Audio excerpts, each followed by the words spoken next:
De agora, hoje, 14 de novembro, é celebrado o Dia Mundial e Nacional do Diabetes. E para se ter uma ideia, o Brasil é o 5º país em incidência de diabetes no mundo. São quase 17 milhões de brasileiros adultos com a doença. Assunto para a gente entender melhor agora, no quadro Só Saúde. Simbora. Só Saúde, oferecimento. Laboratório Análises, agora também na Rui Carneiro. Aqui no estúdio para falar sobre esse assunto, na casa do Mulher Demais, nova casa, viu, doutora Ana Luísa Rolim?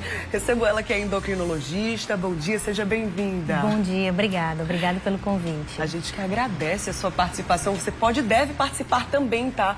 Qual sua dúvida sobre o diabetes? Você tem diabetes? Conhece alguém que tenha? Então participa, aproveita esse comecinho de semana, participa e aproveita também a participação aqui da nossa endocrinologista, especialista. Vai mandando aí sua mensagem, 991050400, é o zap do Mulher Demais. Tá aqui comigo, ó, o telefone. E ao longo do programa a gente vai conversando, tá? E aí, doutora, primeiro explica pra gente como é que é feito esse diagnóstico do diabetes. Que níveis são esses? Isso. O diabetes é uma doença muito comum, né? Como você falou, nós temos 16 milhões, mais de 16 milhões de pessoas com diabetes no Brasil.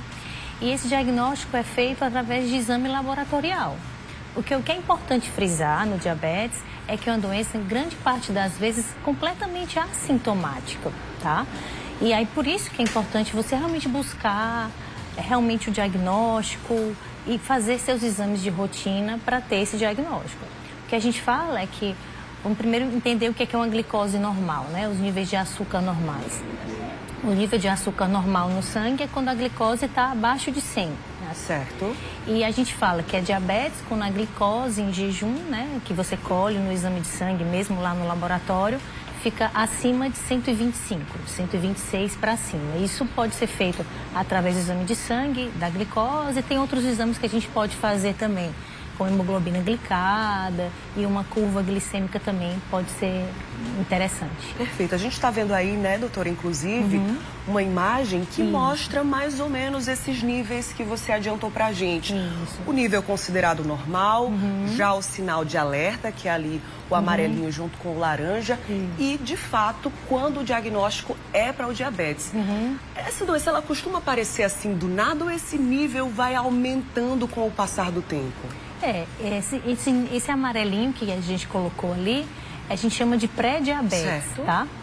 E realmente, quem tem pré-diabetes pode evoluir para diabetes. Isso pode ser um contínuo, uma evolução, né?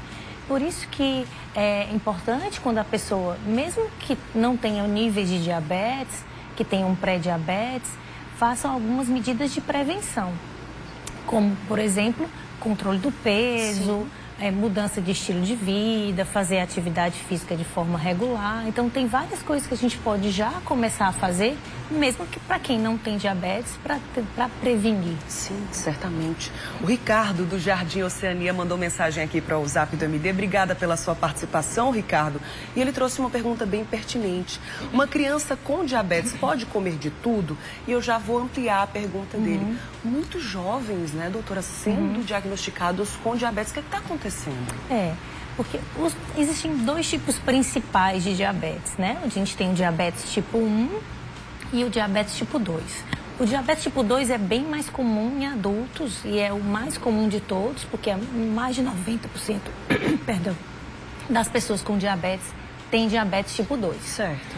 Agora, o diabetes tipo 2, apesar de ser bem mais comum em adultos, em pessoas com excesso de peso, tem ficado mais frequente em crianças por causa disso também, por causa da questão de que mais crianças têm excesso de peso, mais crianças são sedentárias, então tem aparecido também diabetes tipo 2, que é bem mais característico do adulto, em crianças e adolescentes. Perfeito. Mais uma dúvida aqui que surgiu no nosso WhatsApp, o 991050400, foi a Vera, de Bahia.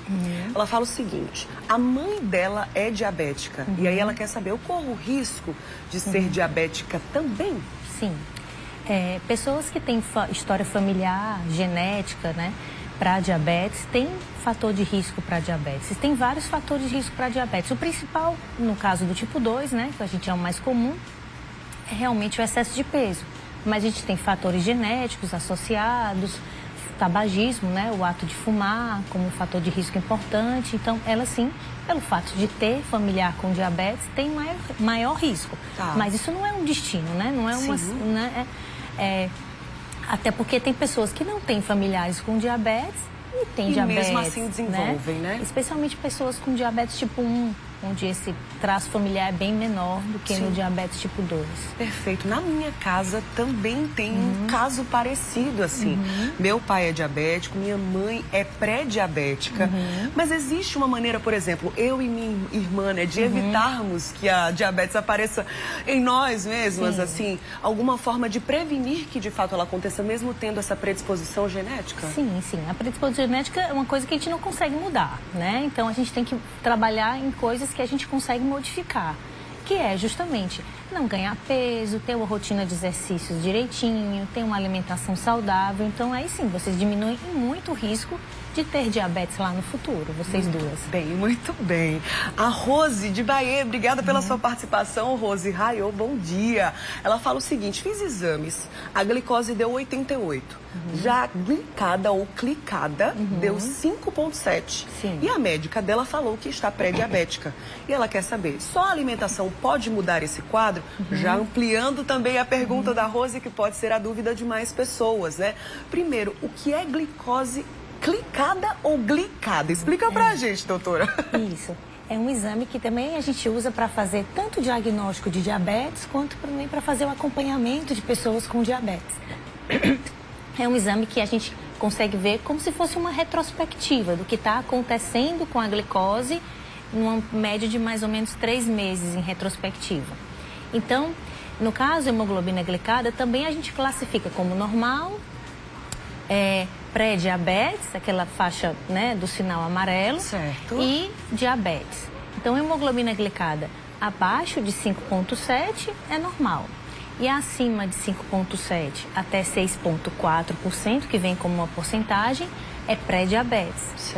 E acima de 6,5, maior ou igual a 6,5, a gente fala que é diabetes. Então, ela mesmo tendo uma glicose em jejum normal, a hemoglobina glicada está falando pra gente que ela tem pré-diabetes. Mas o pré-diabetes, como eu falei, tem mais chance, uma pessoa que tem mais chance de evoluir para diabetes, sim, mas não necessariamente ela vai ser diabética.